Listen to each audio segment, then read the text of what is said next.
Reservation पर हाल ही में supreme court ने एक जबरदस्त फैसला सुनाया है। जबरदस्त मैं क्यों कह रहा हूं? क्योंकि सुप्रीम कोर्ट को काफी लंबे समय बाद समझ में आया कि हमने 20 साल पहले जो फैसला दिया था वो गलत था, उसको पलटते हैं। और सुप्रीम कोर्ट इन दिनों अपने ही फैसले पलटने में बिजी चल रही है। 5 जजेस का फैसला था 2004 का, उसको पलटकर अब में 7 जजेस की बेंच ने एक फैसला सुनाया और उस फैसले में SC ST के अंदर सब कैटेगराइजेशन को परमिट कर दिया है। अब ये क्या होता है सब कैटेगराइजेशन, ये आज बताएंगे। क्या है पूरा मामला, ये हम बताएंगे और साथ में ये भी बताएंगे कि इस फैसले से आने वाले समय में कई राज्यों की राजनीति कैसे प्रभावित होने वाली है। क्योंकि जिस प्रकार से हाल ही के दिनों में इलेक्शंस में देखा गया है कि जातिगत वोट के बैंक के आधार पर राजनीति को काफी ज्यादा मुद्दा बनाया गया है। मतलब ये कहिए जाति राजनीति में बड़ा मुद्दा थी, इलेक्शंस में बड़ा मुद्दा थी।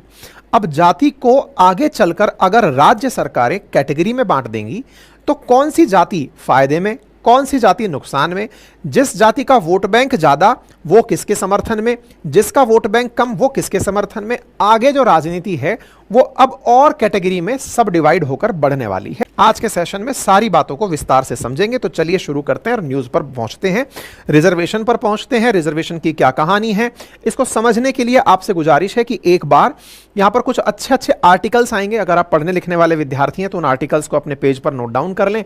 कुछ केसेस की चर्चा होगी, विशेष रूप से पढ़ने वाले विद्यार्थी अपने लिए उन केसेस को पॉइंट डाउन कर लें। बाकी मनोरंजन के लिए जो सुन रहे हैं वो सुनते रहिए। देखिए सुर्खी बनती है कि सुप्रीम कोर्ट ने sub classification of SC ST quota allow कर दिया है। हेडिंग तो यही है। अब स्टेट गवर्नमेंट से कहा गया है कि वो सुप्रीम कोर्ट के डायरेक्शंस में SC ST की सब कैटेगरी बना सकती है। सब क्लासिफिकेशन का मतलब, इसको आसान भाषा में पहले समझ लो ताकि इस विषय वस्तु को समझ पाओ। इसका मतलब यह हुआ कि अगर अभी तक देश के अंदर रिजर्वेशन 15%, 7.5% SC ST को इस तरह दिया हुआ है, तो इसका मतलब यह है कि फर्दर अब 15% में भी किसको कितना परसेंट, मतलब कौन सी जाति, अगर मान लीजिए 39 जातियां हैं जिसको SC में रिजर्वेशन प्राप्त है, तो उन 39 में से कितनी जातियों को कितना परसेंट और बाकी जातियों को कितना परसेंट, इस तरह से भी अब राज्य सरकारें कर पाएंगी। अब ये केंद्र के पाले से निकलकर राज्य के पाले में जा चुकी है। इसको आसान रूप से अगर मैं कहूं तो ये मीनिंग ये निकलता है कि आने वाले समय में हो सकता है कि कोई जाति किसी एक राज्य के अंदर जिसका प्रतिनिधित्व कम हो, सोशली इकोनॉमिकली बैकवर्ड हो, पिछड़ी हुई हो, उस जाति को एक राज्य के अंदर ज्यादा आरक्षण हो और दूसरे राज्य में हो सकता है उसको कम आरक्षण हो। यानी कि आने वाले समय में स्टेट वाइज आरक्षण में भी अंतर दिखाई देगा। ऐसा हाल ही में सुप्रीम कोर्ट ने फैसला दिया है, ठीक है। और सुप्रीम कोर्ट ने 20 साल पहले जो अपना फैसला दिया हुआ था उसे बदल दिया। 20 साल पहले क्या फैसला था?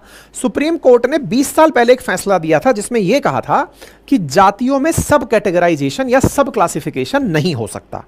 अब हो गया है, तो सुप्रीम कोर्ट ने कौन सी ऐसी दलीलें मानी वो भी हम बताएंगे। लेकिन इसको करते हुए सुप्रीम कोर्ट ने एक बात कही, और वो क्या कहा? पहला तो यह कहा कि अनुसूचित जाति के भीतर किसी एक जाति को 100% कोटा नहीं दे सकते आप। पता चले कि आप कह दो कि साहब आपने कहा कि 39 जातियां हैं या 40 जातियां हैं, इनको इतना % रिजर्वेशन है। अब अचानक आप निकल कर आते हो कि मेरे राज्य में तो केवल एक ही जाति मुझे ऐसी लगती है जिसे रिजर्वेशन की जरूरत है, इसको ही मैं पूरा देता हूं, बाकी सबसे हटा लेता हूं। आप ऐसा नहीं कर सकते। यानी पहले से, और अभी मैं आपको फिर से बता दूं, ये मामले बहुत ज्यादा सुप्रीम कोर्ट में फंसेंगे आने वाले समय में। ये जो फैसला है ना सुप्रीम कोर्ट में काफी सारे केसेस लेकर जाएगा। फिलहाल के लिए केस में पहली कंडीशन सुन लीजिए कि किसी एक जाति को आप 100% नहीं दे सकते। और दूसरा, अनुसूचित जाति में शामिल किसी जाति का कोटा तय करने से पहले उसकी हिस्सेदारी की पुख्ता डेटा इकट्ठा होना चाहिए। मतलब आपने कहा कि इस जाति को इतना % रिजर्वेशन, मानकर चलिए कोई व्यक्ति किसी जाति से संबंधित है या कोई राजनेता किसी जाति विशेष से आता है, उनको उसी जाति विशेष की वजह से किंग मेकर की भूमिका मिली है, वो राज्य की राजनीति में CM की कुर्सी तक पहुंचे हैं। अपनी जाति के लिए वो फैसला करवा देते हैं और कहते हैं कि मेरी जाति को इस आरक्षण कैटेगरी में इतना % केवल मेरी जाति को होना चाहिए। अब अगर आप ऐसा करवा दिए तो बाकी जाति इस पर प्रोटेस्ट करने उतर आएंगे कि भाई हमने क्या बिगाड़ा है। इसीलिए जब किसी जाति को आप आरक्षण में % दें तो उसके पीछे का प्रमाण बताइएगा कि इसके पीछे ये पुख्ता प्रमाण है कि ये इतना पिछड़ा है, इसकी इतनी आबादी है, इसको इतना जरूरत है, बाकी जातियों के पास ये है, पूरा डिटेलिंग करिएगा। अब चूंकि ये जिम्मेदारी राज्यों पर सौंप दी गई है और भारत के लगभग 17 राज्य ऐसे हैं जो जाति की राजनीति के चलते वोट बैंक को बदलते हुए देखते हैं, ऐसी स्थिति में सोचिए कि 17 राज्यों के अब 17 केसेस तो सीधे सीधे सुप्रीम कोर्ट पहुंचने वाले हैं, क्योंकि वो अपने लेवल पर कुछ ना कुछ कारस्तानी करेंगे और सुप्रीम कोर्ट में वो मामला वाद विवाद में पहुंचेगा और फिर हम डिस्कस करेंगे। फिलहाल के लिए सुप्रीम कोर्ट की 7 जजेस की फैसले बेंच ने 6-1 से फैसला दिया। 6 जजेस ने तो सहमति में फैसला दिया कि कर दो भैया सब क्लासिफिकेशन। एक जज ऐसी थी जिन्होंने इस फैसले का विरोध किया और उस फैसले के विरोध में उन्होंने जो तर्क दिया ना, वो बहुत प्यारा तर्क है और यहीं से विद्यार्थियों को एक बहुत बढ़िया इनपुट मिलता है। और वो क्या है, असल में अनुच्छेद 341 के खिलाफ बताया गया है इसे। अब ये क्या है मैं आपको बताता हूं।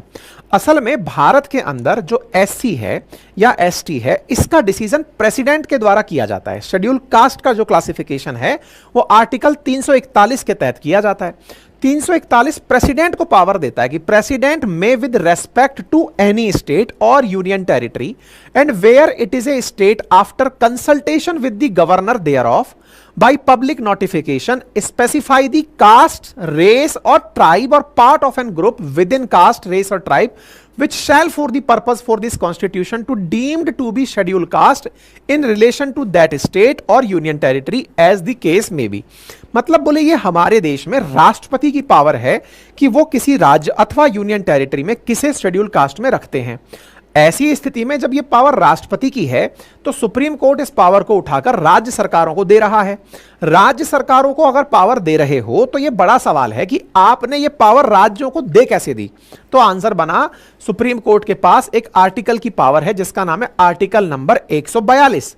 तो आर्टिकल नंबर 142 की पावर को आपने यूज किया और 341 की पावर को आपने हटा दिया। यानी सुप्रीम कोर्ट ने केंद्र की पावर, राष्ट्रपति की पावर को कम करते हुए अपने स्तर पर राज्यों को पावर ट्रांसफर कर दिया। तो क्या यह एक जुडिशियल एक्टिविज्म नहीं है? क्या यह एक न्यायिक सक्रियता नहीं है? न्यायपालिका already article 13, article 32, article 141, article 142 इनके चलते न्यायिक सक्रियता के लिए काफी क्रिटिसाइज की जाती रही है। बहुत बार ये सवाल उठते हैं कि सुप्रीम कोर्ट अपनी मनमर्जी करती है। किस मामले में? जब उसे लगता है कि केंद्र इस फैसले के साथ नहीं है तो चलो हम फैसला सुना करके राज्यों को अपनी तरफ से ऑर्डर दे देते हैं। बहुत बार सुप्रीम कोर्ट का आर्टिकल 142 देश में न्याय व्यवस्था के लिए बहुत बड़ी ताकत बनकर भी उभरा है। जैसे जब चंडीगढ़ के अंदर मेयर का इलेक्शन था उस समय भी आर्टिकल 142 का उपयोग हुआ था, तो वो एक अच्छा तरीका था। लेकिन हर बार आर्टिकल 142 उपयोग करके प्रेसिडेंट की पावर को डाइल्यूट किया जाए, यह चीज दूसरे जज जो हैं जिन्होंने इसके विरोध में आंसर दिया है 6-1 में, जो वो एक हैं, उन्हें पसंद नहीं आई थी। ठीक है, हमने इस बारे में अपने ट्विटर हैंडल पर भी आपको जानकारी साझा कर दी थी और आपसे पोल कराकर आपकी राय भी पूछी थी। अगर आप ऑलरेडी इस पर जुड़े हुए हैं, आप हमें फॉलो करते हैं, तो वहां जाकर आप हमारे साथ अपनी राय भी साझा कर सकते हैं। 7 जजेस की बेंच में सीजेआई डीवाई चंद्रचूड़ साहब भी थे और जो मैडम जिनके विरोध में थी उनका नाम बीएम त्रिवेदी था और उन्होंने कहा कि यह फैसला केंद्र सरकार और प्रेसिडेंट का फैसला है, हम इस तरह से आर्टिकल 142 का उपयोग करके इस फैसले को ना दें। यह एक तरह से था। अब आता है सवाल रिजर्वेशन क्यों?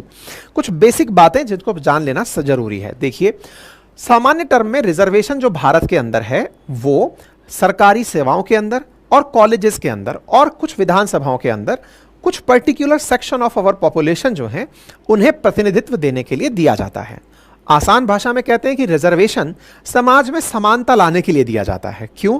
क्योंकि कुछ ऐसी चीजें ऐतिहासिक रही हैं कि कुछ जातियों को पहले से अच्छा, एक तरीके से कहिए तो उचित वो नहीं मिला है, प्रतिनिधित्व नहीं मिला है। तो उचित प्रतिनिधित्व के अभाव में कुछ जातियों को अगर राज्य अपने स्तर पर कुछ सपोर्ट दे दे, किसी का एक हिस्सा लेकर के दूसरे हिस्से को दे दे, तो ऐसे में समानता भी आ जाएगी और समानता के बाद दूसरी तरफ जो भी गतिविधियां हो रही हैं उन्हें, जो लोग प्रारंभिक रूप से ही पिछड़े थे, उन्हें भी अब समानता के साथ चीजों का समान उपयोग करने में सहूलियत मिलेगी।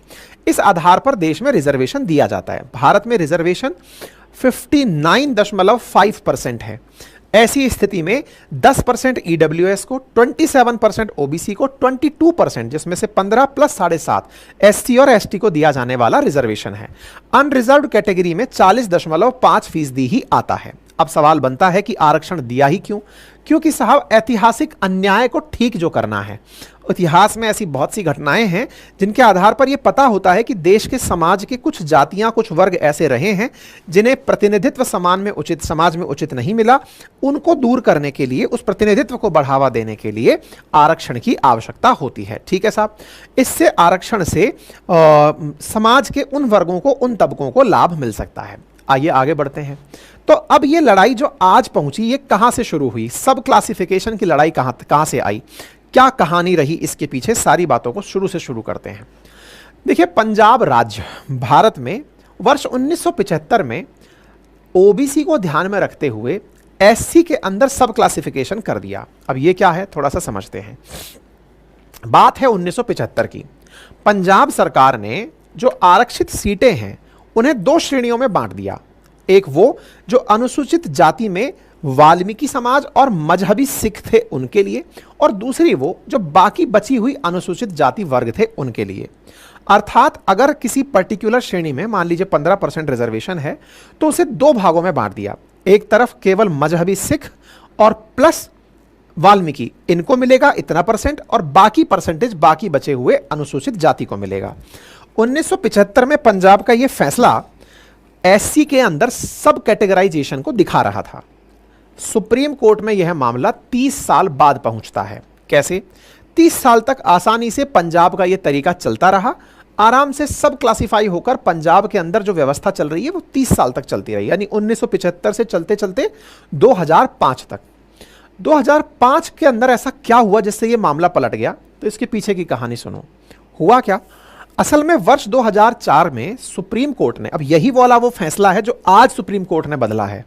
सुप्रीम कोर्ट के अंदर आंध्र प्रदेश का एक मामला था जिसका नाम है ईवी चिन्नैया बनाम आंध्र प्रदेश। ईवी चिन्नैया बनाम आंध्र प्रदेश में सुप्रीम कोर्ट की 5 जजेस की बेंच ने फैसला सुनाते हुए कहा था कि किसी भी तरह से सब क्लासिफिकेशन अलाउ नहीं है। रिजर्वेशन में एससी के अंदर सब क्लासिफिकेशन, सब कैटेगरी अलाउ नहीं है। यह समानता के अधिकार के विरुद्ध है। अब विचार कीजिए, 1975 से 2004 तक जो पंजाब 30 साल तक सब कैटेगरी बनाकर चल रहा था, एक अन्य राज्य के मामले में सुप्रीम कोर्ट का फैसला आया। सुप्रीम कोर्ट का फैसला अकॉर्डिंग टू आर्टिकल 141 सबको मानना होता है, तो पंजाब को भी मानना पड़ा। पंजाब को मानना पड़ा तो पंजाब का यह फैसला रद्द हो गया। पंजाब सरकार जो 30 साल से बढ़िया से सब काम चला रही थी, वो 2006 में लेकर के इस मामले को पंजाब हरियाणा हाई कोर्ट पहुंचती है और कहती है कि सर ये क्या कर दिया, हमारी इस चीज को क्यों कर दिया?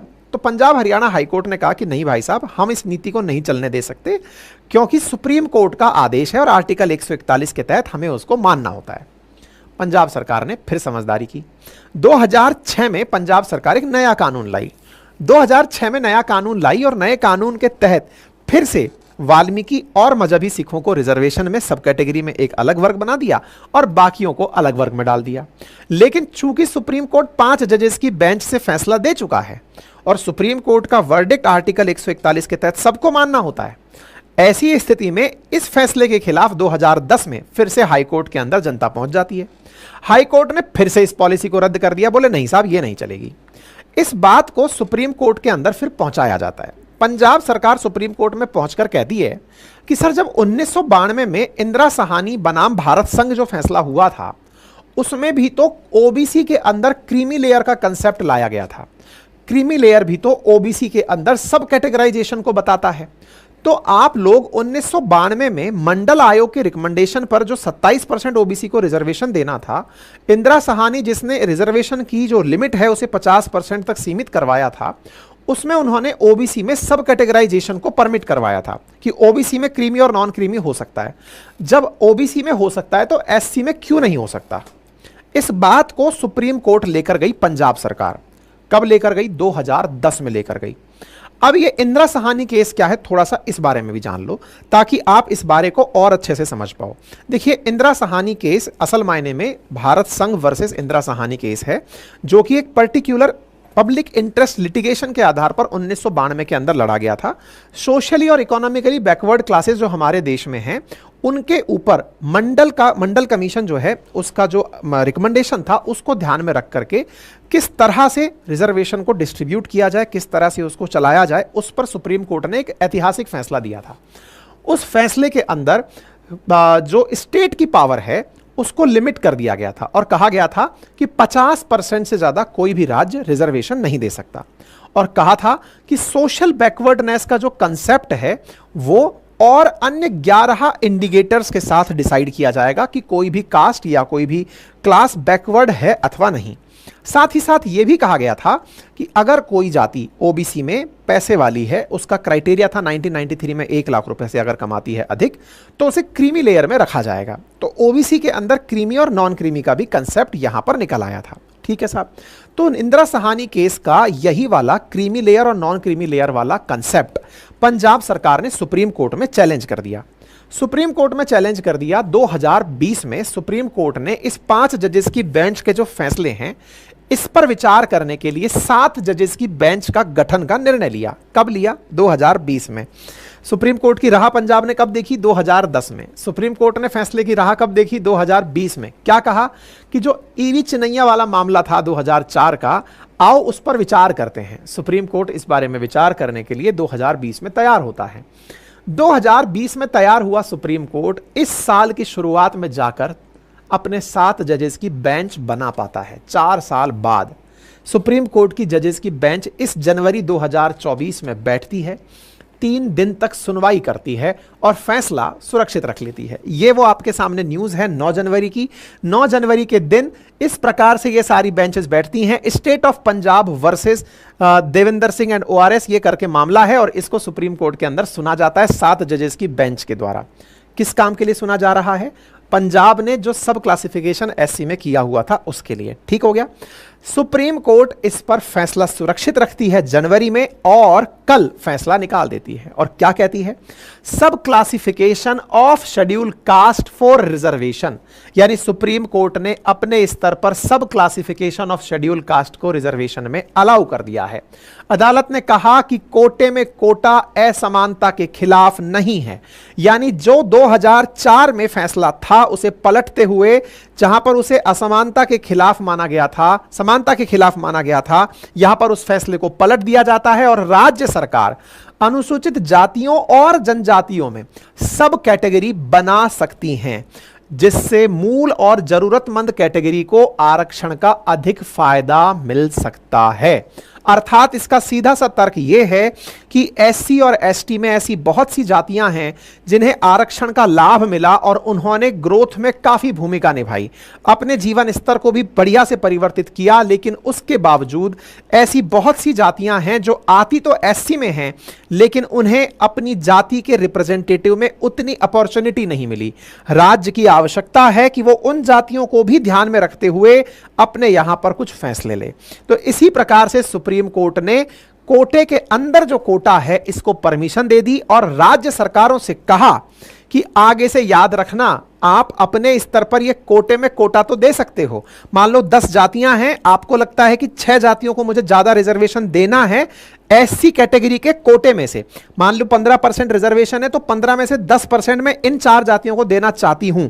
राज्य सरकार अगर ये कर देती है तो याद रखना ये न्यायिक समीक्षा के दायरे में आता है, जुडिशियल रिव्यू हो जाएगा आर्टिकल 13 के अनुसार। मतलब ये मत समझना कि हमने दे दिया तो एब्सोल्यूट है, मतलब ये समझो कि आरक्षण पर अब बहुत सारी पिटीशंस सुप्रीम कोर्ट में जाने की तैयारी में है, क्योंकि सुप्रीम कोर्ट ने अपनी तरफ से इसको न्यायिक समीक्षा में डाल दिया है। इसका मतलब आने वाले समय में यह फैसला तो बदल गया, लेकिन सब कैटेगरी के मामले पर हर राज्य अपने स्तर पर कुछ ना कुछ करेगा तो वो मामला तुरंत सुप्रीम कोर्ट पहुंचेगा, सर देखो हमारी जाति के हिसाब से इन्होंने हमें रिप्रेजेंटेशन नहीं दिया है। ठीक है साहब, आरक्षण के बावजूद निचले तबके के लोगों को अपना पेशा छोड़ने की कठिनाई होती है, ये सब बातें यहां पर बता दी गई। अच्छा, एक और बात यहां पर आई और वो ये थी कि कई बार कुछ जाति के लोग आरक्षण का लाभ ले लेते हैं लेकिन उसकी दूसरी पीढ़ी इसकी हकदार नहीं होनी चाहिए। अक्सर आप में से बहुत से लोग इस बात को कहते हुए कमेंट बॉक्स में पाए जाते हैं, सोशल मीडिया हैंडल्स पर पाए जाते हैं कि सर हम आरक्षण के तो समर्थक हैं, लेकिन आरक्षण से किसी एक परिवार के एक सदस्य ने आईएएस में या स्टेट पीसीएस में या फर्स्ट ग्रेड जॉब में स्थान पा लिया, उसने एक बढ़िया पैसे का पद पा लिया, उसके बावजूद उसकी पीढ़ी दर पीढ़ी और लोग भी आरक्षण का लाभ ले रहे हैं। ऐसा पंकज मिथल करके जो जस्टिस हैं, इनका भी मत था। इनका कहना था कि एक व्यक्ति को अगर आरक्षण मिल गया, उसकी पीढ़ी को आरक्षण नहीं मिलना चाहिए। अब ये राज्य सरकारों पर है कि वो इस विषय पर क्या फैसला लेती हैं। कुछ राज्य सरकारें हो सकती हैं कि ऐसे लोगों के लिए आरक्षण को खत्म कर दें। मतलब एक प्रकार से विचार अब यह है कि आने वाले समय में जजों के इस फैसले का कि सब क्लासिफिकेशन होना चाहिए, राज्य सरकार अपनी मर्जी से पालन करेंगी और देखना होगा कि वो इस पालन में और कौन सी जजेस की बात को मानती हैं। जहां तक बात है 2004 की, तो सुप्रीम कोर्ट ने सब क्लासिफिकेशन को, सब कैटेगराइजेशन को गलत बताया था और कहा था कि ये वाला पार्ट केवल 341 के तहत प्रेसिडेंट के पास है। लेकिन वर्तमान में आर्टिकल 142 का उपयोग करते हुए सुप्रीम कोर्ट ने यह फैसला सुना दिया है। इस पर हमने आपसे ट्विटर यानी एक्स पर भी एक पोल करा के पूछा है कि यह सही है अथवा गलत। आप भी अपनी राय देना चाहें तो ट्विटर पर जाइए, हमारा नाम सर्च करिए, यानी कि एक्स पर जाइए, हमारा नाम सर्च करिए, वहां पर आपके साथ में पोल मिलेगा। ज्यादा जानकारी के लिए आप हमें यहां पर फॉलो भी कर सकते हैं। ठीक है साहब। अब सवाल, कुछ क्वेश्चंस जो बचे हुए रह जाते हैं वो क्या है कि इसमें क्या क्रीमी लेयर बना करके कुछ जातियों को रिजर्वेशन से बाहर किया जा सकता है क्या? तो देखो, क्रीमी लेयर के लिए अभी कोई आर्थिक आधार पर सुप्रीम कोर्ट ने वर्डिक्ट में कोई बात बोली नहीं है, लेकिन अब ये राज्य के दायरे में आती है कि वो क्या तरीका अपनाती है। अभी जो सुप्रीम कोर्ट की बात है वो जाति पर केंद्रित है, इस जाति को इतना, इस जाति को इतना। जो ओबीसी में क्रीमी लेयर है, वो क्रीमी लेयर किसी जाति विशेष तक नहीं है, ओबीसी कैटेगरी पर लागू होता है। यहां पर अभी इस तरह की बात बोली नहीं है, लेकिन अगर कोई राज्य ऐसा कानून ले आता है तो वो इसी से कंक्लूड होता हुआ निकाला जा सकता है। क्यों? क्योंकि इस फैसले को लिखते समय इंदिरा साहनी केस का भी जो वो यूज किया गया है, मतलब रेफरेंस यूज किया गया है, तो हो सकता है कल को कोई राज्य सरकार एससी में भी क्रीमी लेयर ले आए, तो वो हो सकता है उस समय के लिए इस फैसले के अनुरूप ना हो, लेकिन भविष्य में सुप्रीम कोर्ट के अंदर वो जाए तो सुप्रीम कोर्ट कहे ठीक है, बढ़िया ही किया, इसमें गलत क्या है। ठीक है। दूसरा एक बड़ा सवाल यह बनता है, जो कि मतलब जिन लोगों के परिवार में पहले से ही सरकारी नौकरी है, तो उन लोगों के घर में क्या परिवार होगा, यह राज्य सरकारें तय करेंगी। अब नंबर तीसरा, सरकारी नौकरियों में ही ये वाला सब क्लासिफिकेशन अलाउ होगा कि या फिर जो कॉलेज एडमिशंस हैं उन पर भी लागू होगा या संसद में भी होगा। देखिए, चूंकि ये रिजर्वेशन सब पर बात की जा रही है, शुरुआती तौर पर इसकी जो व्यवस्था है वो सरकारी नौकरियों को ध्यान में रखकर की जा सकती है, लेकिन आरक्षण में यह नहीं कहा जाता कि 15/6 में आ गया तो 16/6 में नहीं आएगा। वो तो आरक्षण है, दोनों जगह ही वो वैलिडेट होगा। आगे चल करके ये सभी नौकरियों पर भी लागू होगा और पार्टियों पर भी लागू होगा। अब इससे राजनीति पर जो असर पड़ेगा ना, वो सबसे ज्यादा व्यापक होगा। क्यों? बहुत से राज्य भारत में जातिगत राजनीति के लिए जाने जाते हैं। जैसे अभी उत्तर प्रदेश के अंदर जब इलेक्शन हुए तो समाजवादी पार्टी जो है वो एक शब्द यूज कर रही थी, पीडीए। पीडीए के अंदर उनका पी था पिछड़ा, डी था दलित और ए था अल्पसंख्यक। तो बोले हमने पीडीए गठबंधन बना करके एनडीए को हरा दिया है। पीडीए में पिछड़ा, दलित और अल्पसंख्यक। अब ये जो दलित है ना, अब इस दलित में सब क्लासिफिकेशन हो जाएगा, और वो कौन करेगी? राज्य सरकार। अब जो दलित अभी तक किसी राज्य सरकार के समर्थन में नहीं था, भाई ऑब्वियस सी बात है, बहुत सी जातियां हैं, जातियों के अपनी अपनी समीकरण हैं। ऐसी जातियां जो किसी एक राजनीतिक पार्टी की वफादार रही हैं, हो सकता है आने वाले समय में उन राजनीतिक पार्टियों द्वारा उस पर्टिकुलर जाति के साथ कि बेटा तुमने तो चुनाव में हमारे साथ गड़बड़ की थी, तुम तो साइड में हटो। अब तुम्हारा ये जो लाभ तुम लेते आ रहे थे, जिससे कि तुम आरक्षण के ऊपर राजनीति भी कर रहे थे और लाभ भी कमा रहे थे, और जो वाकई में पिछड़े लोग थे, जो जिनकी तुम मलाई खा रहे थे, अब उनको हम मजबूत करेंगे। तो जिनको वो सरकार मजबूत करेगी, वो वाला पक्ष उस सरकार का वफादार हो जाएगा। मतलब कुल मिलाकर के अब जाति की जो राजनीति है ना राज्यों में, वो और ज्यादा गहराई तक उतरने वाली है। और इससे जो यूनाइटेड वोट पड़ते थे, क्योंकि अब ये सब क्लासिफिकेशन एससी एसटी में आया है, आगे आने वाले समय में ये ओबीसी में भी आ जाएगा, क्योंकि ओबीसी में भी क्रीमी और नॉन क्रीमी का चल रहा है। ऑलरेडी रिकमेंडेशंस ओबीसी के लिए भी आ चुकी हैं। ऐसी स्थिति में अगर ओबीसी में भी सब क्लासिफिकेशन आ जाता है कि इस जाति का रिजर्वेशन कम किया जाए जो ऑलरेडी पावर में है, और इन जातियों को बड़ा पावर, मतलब बड़ा हिस्सा दिया जाए, तो ये बहुत बड़ी से जाति की जो पॉलिटिक्स है ना, उसकी दिशा और दशा बदलने वाली होगी। क्योंकि अब जातियों में ही लोग एक दूसरे के साथ, अभी क्या होता है, उदाहरण के रूप में समझिए, अगर किसी जाति विशेष की बात करते हैं तो एक जाति उस पर्टिकुलर एससी कम्युनिटी के अंदर सबसे ज्यादा रिजर्वेशन का लाभ भी ले रही है, राजनीतिक प्रतिनिधित्व भी कर रही है, और जब भी कोई भी आरक्षण पर बात आती है तो वो सारी की सारी पूरी की पूरी एससी की कम्युनिटी को अपने साथ लेकर के अपनी राजनीति को मजबूत करती है। अब लेकिन क्या होगा, अब ये लोग आपस में ही बट जाएंगे, तो ये फूट डालो और राज करो की नीति की तरह काम में लिया जाएगा। 17 राज्य ऐसे हैं जहां पर जाति से राजनीति होती है। ऐसी स्थिति में फूट डालो और राज करो की नीति राज्य सरकारें अपने हिसाब से अपनाएंगी कि ये वाली जाति जिसके पास पावर ज्यादा है, क्योंकि जिस प्रकार से अभी अपने देश में हुआ लोकसभा चुनावों में राजनीति किस तरह से हुई थी कि साहब 10% वर्सेस 90% की लड़ाई, जनरल वर्सेस अदर्स। क्यों? क्योंकि जनरल सबसे ज्यादा सक्सेसफुल हैं, सबसे बड़े पदों पर बैठे हैं, सबसे ज्यादा पैसे वाले पदों पर बैठे हैं, प्रशासन में बैठे हैं, इनके खिलाफ सबको कर दो। यह नीति जो अभी 10 वर्सेस 90 थी, अब ये 15% में भी इसी तरह से हो जाएगी कि 2% वर्सेस 13%, कि तुम्हारे सारे की सारे रिजर्वेशन के हक को इन 2% लोगों ने अब तक यूज किया है, उनको अंदर ही अंदर अब राज्य सरकारें लड़ा देंगी। राजनीति अब बहुत गहराई तक घुसेगी और नए समीकरण निकल कर आएंगे। यह फैसला राजनीति को बदलने वाला है, जो मुझे फिलहाल लग रहा है। ठीक है ना? बाकी आप लोग इस पर ज्यादा समझ रखते हैं, अपनी तरफ से अपनी बात बताइएगा।